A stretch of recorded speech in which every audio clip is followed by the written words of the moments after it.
प्रिय विद्यार्थियों, नमस्कार आप सभी को। जैसा कि आज बड़ा हर्ष का दिन है, बड़ा खुशी का दिन है कि आज भारत राष्ट्र अपना संविधान दिवस मना रहा है। संविधान दिवस का अपना एक महत्व है। 26 नवंबर 1949 के दिन हमारा संविधान बन करके तैयार हुआ था और संविधान के कुछ प्रावधान उसी दिन से हमने लागू कर लिए थे। तो इसीलिए प्रधानमंत्री मोदी जी ने इस दिन को संविधान दिवस के रूप में मनाना प्रारंभ किया। पहले यह दिवस विधि दिवस के लॉ दिवस के रूप में मनाया जाता था, अब इसको संविधान दिवस नाम दिया गया। नाम में कोई फर्क नहीं है, लेकिन बात यह कि संविधान को स्मरण करने का दिन है ये। इसके ऊपर अपन एक अलग से लेक्चर रिकॉर्ड करेंगे। आज अपन जो अपना पाठ्यक्रम चल रहा है उसमें थोड़ा सा आगे बढ़ते हैं। पिछले दिनों दिवाली अवकाश आ गया, फिर उसके बाद में पंचायती राज संस्थाओं के जो चुनाव चल रहे हैं राजस्थान में, उसमें सरकारी कर्तव्य पालन के लिए लगा दिया गया। तो उस वजह से कुछ दिनों से वीडियोज आपको मिल नहीं पाए हैं। तो आज अपन वापस से आगे रीस्टार्ट करते हैं अपना कार्यक्रम। पिछला जो अध्याय था अपन ने राष्ट्रपति के बारे में अध्ययन किया था कि भारत के राष्ट्रपति का निर्वाचन कैसे होता है, कौन सी निर्वाचन प्रणाली है, क्या शक्तियाँ इसकी, क्या फंक्शनिंग है इसकी, क्या आपातकालीन शक्तियाँ, इन सब के बारे में हमने चर्चा की थी। आज अपन बात करेंगे भारत के में संघीय मंत्री परिषद अर्थात केंद्र सरकार की अपन बात करने का प्रयास करेंगे। संघीय मंत्री परिषद और इसकी उभरती हुई भूमिका, इसके ऊपर थोड़ा सा आज दृष्टिपात करेंगे। भारत में संसदात्मक अथवा मंत्रिमंडलात्मक शासन प्रणाली की स्थापना की गई है। यह हमें सबको अच्छी तरह पता है कि भारत में संसदात्मक व मंत्रिमंडलात्मक शासन प्रणाली की स्थापना की गई है। सैद्धांतिक रूप से संविधान द्वारा समस्त कार्यपालिका शक्तियां राष्ट्रपति में निहित मानी गई है, तथापि यथार्थ में कार्यपालिका की समस्त सत्ता मंत्रिपरिषद में निहित होती है। वास्तविक रूप में मंत्रिपरिषद ही शासन की समस्त शक्तियों का प्रयोग करती है। ब्रिटिश मंत्रिमंडल के संबंध में प्रयुक्त उक्तियां भारतीय मंत्रिमंडल के स्वरूप की अक्षरश प्रकट करती है। जैसे कि हमारे संविधान का अनुच्छेद 74 यह व्यवस्था करता है कि राष्ट्रपति को उसके कार्यों के संपादन में सहायता व परामर्श देने के लिए मंत्रिपरिषद होगी, जिसका प्रधान प्रधानमंत्री होगा। यह प्रावधान भारत के संविधान में जानबूझ करके रखा गया है तथा संसदीय शासन के लचीलेपन को बनाए हुए है।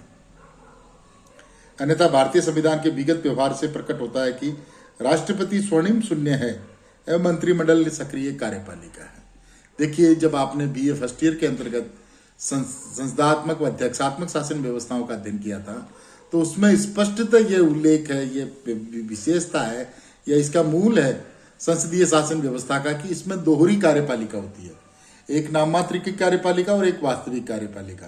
नाममात्र की कार्यपालिका भारत का राष्ट्रपति है, इंग्लैंड के अंतर्गत इंग्लैंड का सम्राट है, और वास्तविक कार्यपालिका भारत के संदर्भ में भारत का मंत्रिमंडल और इंग्लैंड के संदर्भ में इंग्लैंड का मंत्रिमंडल। और अध्यक्षात्मक शासन व्यवस्था के अंतर्गत एकमात्र कार्यपालिका होती है। जैसे अमेरिका के अंतर्गत किसी प्रधानमंत्री का कोई अस्तित्व नहीं है, वहां पे प्रधानमंत्री पद का, वहां सिर्फ और सिर्फ राष्ट्रपति होता है। अब थोड़ा सा अपन बात करेंगे मंत्रिमंडलीय शासन के लक्षण। मंत्रिमंडलात्मक पद्धति को उत्तरदायी सरकार भी कहते हैं। मंत्रिमंडलात्मक पद्धति में देश की सर्वोच्च कार्यपालिका शक्ति मंत्रिमंडल के पास रहती है। इस पद्धति की सरकार की कतिपय महत्वपूर्ण विशेषताएं इस प्रकार है। दोहरी कार्यपालिका। संसदीय शासन के अंतर्गत दो कार्यकारी होते हैं, जिसमें एक रश्मि प्रधान होता है और दूसरा वास्तविक प्रधान होता है। रश्मि प्रधान राज्य का ध्वज मात्र प्रमुख होता है, चाहे उसका नाम कुछ भी हो, परंतु उसके पास वास्तविक सत्ता नहीं होती। शासन की वास्तविक सत्ता एक मंत्रिमंडल के पास होती है, जो संसद के प्रति उत्तरदायी होता है। भारतीय राष्ट्रपति ब्रिटिश सम्राट की भांति कार्यपालिका सत्ता का एक संवैधानिक प्रधान मात्र है तथा यथार्थ सत्ता का प्रयोग मंत्रिमंडल ही करता है। राजनीतिक एकता। मंत्रिमंडल के सभी सदस्यों का समान दृष्टिकोण होता है। वे समान रूप से अपने राजनीतिक दल के कार्यक्रम और नीतियों को कार्यरूप देने का यत्न करते हैं। वे शासन में एक टीम के रूप में कार्य करते हैं। प्रधानमंत्री का नेतृत्व। मंत्रिमंडल का नेता प्रधानमंत्री होता है। मंत्रिपरिषद का निर्माण उसी की इच्छा से होता है। सदस्यों के बीच विभागों का वितरण भी प्रधानमंत्री की इच्छा से होता है। प्रधानमंत्री को किसी भी मंत्री से त्यागपत्र देने के लिए कहने का अधिकार होता है। सामूहिक उत्तरदायित्व। मंत्रिमंडल के सदस्य व्यक्तिगत और सामूहिक रूप से संसद के प्रति उत्तरदायी होते हैं। मंत्रिमंडल अपनी नीति के लिए सामूहिक रूप से उत्तरदायी होता है, किंतु कभी कभी विभागीय मामलों में मंत्रिमंडल सामूहिक उत्तरदायित्व को स्वीकार नहीं करता है और संबंधित मंत्री को उत्तरदायी ठहराया जाता है। सामान्यतः अपनी नीतियों और राष्ट्र की दृष्टि से महत्वपूर्ण कार्यों के लिए वह सामूहिक उत्तरदायित्व स्वीकार करता है, जिसका अर्थ यह होता है कि मंत्रिमंडल आलोचकों को उत्तर देने के लिए तत्पर रहता है। चाहे किसी मंत्रिमंडल की आलोचना की जा रही हो, उसके सहयोगी उसकी रक्षा के लिए उद्यत रहते हैं। गोपनीयता, मंत्रिमंडलात्मक शासन की जो नेक्स्ट विशेषता है वो गोपनीयता। मंत्रिमंडल की कार्यप्रणाली कार्यवाहियों की गोपनीयता भी इस शासन प्रणाली की विशेषता मानी जाती है। भारत में गोपनीयता के सिद्धांत के अनुसार अनुच्छेद 75 के अंतर्गत पद ग्रहण करने से पूर्व प्रत्येक मंत्री को गोपनीयता की शपथ लेनी होती है। संवैधानिक दृष्टि से प्रत्येक मंत्री इस बात के लिए बाध्य है कि वह मंत्रिमंडल के किसी भेद को प्रकट नहीं करेगा। विधायिका तथा कार्यपालिका का घनिष्ठ संबंध। मंत्रिमंडल विधायिका के दोनों सदनों का प्रतिनिधित्व करता है तथा मंत्रिमंडल के सदस्यों के लिए यह आवश्यक है कि वे संसद के किसी भी सदन के सदस्य हों। मंत्रिमंडल के उत्तरदायित्व का मूल्यांकन सदन मंत्रिमंडल से मंत्रियों के विभाग के प्रशासन के बारे में प्रश्न पूछकर कर सकता है। मंत्रिमंडल द्वारा प्रस्तुत बजट को अस्वीकार कर सकता है। अविश्वास का प्रस्ताव पारित करके मंत्रिमंडल को हटा सकता है। मंत्रिमंडल निम्न सदन को भंग करवा सकता है। लास्ट की मंत्रिमंडल को संसद की स्थायी समिति कहता है। इस प्रकार मंत्रिमंडलात्मक पद्धति के अंतर्गत शासन की कार्यपालिका और व्यवस्थापिका का एक अभिन्न सूत्र में पिरो देती है।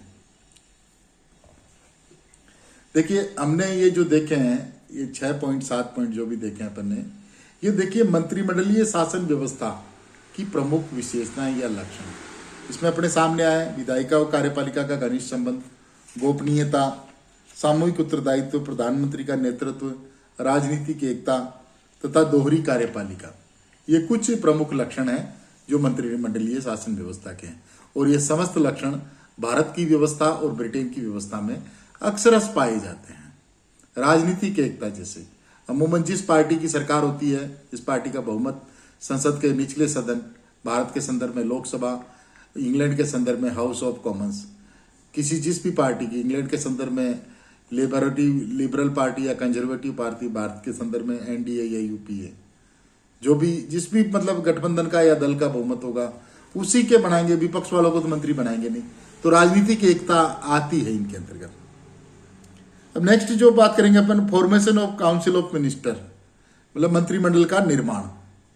मंत्रिमंडल का निर्माण कैसे होता है? संविधान के अनुच्छेद 74 में कहा गया है कि राष्ट्रपति को उसके कृत्यों का प्रयोग करने में सहायता और सलाह देने के लिए एक मंत्री परिषद होगी, जिसका प्रधान प्रधानमंत्री होगा और राष्ट्रपति इसकी सलाह के अनुसार कार्य करेगा। अनुच्छेद 75 जो व्यवस्था करता है, प्रधानमंत्री की नियुक्ति राष्ट्रपति करेगा और अन्य मंत्रियों की नियुक्ति राष्ट्रपति प्रधानमंत्री की सलाह पर करेगा। मंत्री राष्ट्रपति के प्रसाद पर्यंत अपने पद धारण करेंगे। मंत्रिपरिषद लोकसभा के प्रति सामूहिक रूप से उत्तरदायी होगी। प्रत्येक मंत्री को अपने पद धारण करने से पूर्व राष्ट्रपति के सामने अपने पद और गोपनीयता की शपथ लेनी होगी। कोई मंत्री जो निरंतर 6 मास की किसी अवधि तक संसद के किसी सदन का सदस्य नहीं रहता, उस अवधि की समाप्ति पर वो मंत्री नहीं रहेगा। क्योंकि ये विशेष प्रावधान है जो कि आपको ध्यान रखना चाहिए कि भारत के अंतर्गत प्रधानमंत्री किसी को भी मंत्री बना सकता है, चाहे वो संसद के किसी भी सदन का सदस्य नहीं हो। लेकिन मंत्री बनने की तिथि से लेके 6 माह की अवधि तक उसे संसद के किसी एक सदन की सदस्यता लेनी आवश्यक होगी। अगर वह सदस्यता नहीं ले पाता है तो उसका निरस्त हो जाएगा मंत्री पद, उसको इस्तीफा देना पड़ेगा। 91 में संविधान संशोधन अधिनियम 2003 द्वारा अनुच्छेद 75(1) के तुरंत बाद 1(a) तथा 1(b) जोड़ा गया, जो इस प्रकार है। मंत्रिपरिषद में प्रधानमंत्री सहित मंत्रियों की कुल संख्या लोकसभा की कुल संख्या के 15% से अधिक नहीं होगी।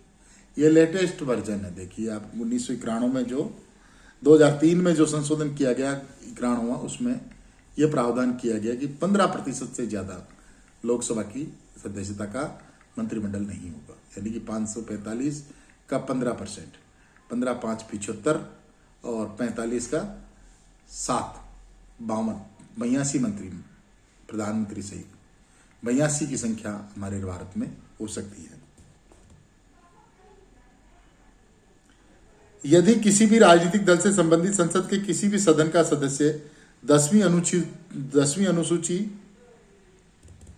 के परिच्छेद 2 के अंतर्गत अयोग्य ठहराया जाता है तो मंत्री पद पर अयोग्य माना जाएगा।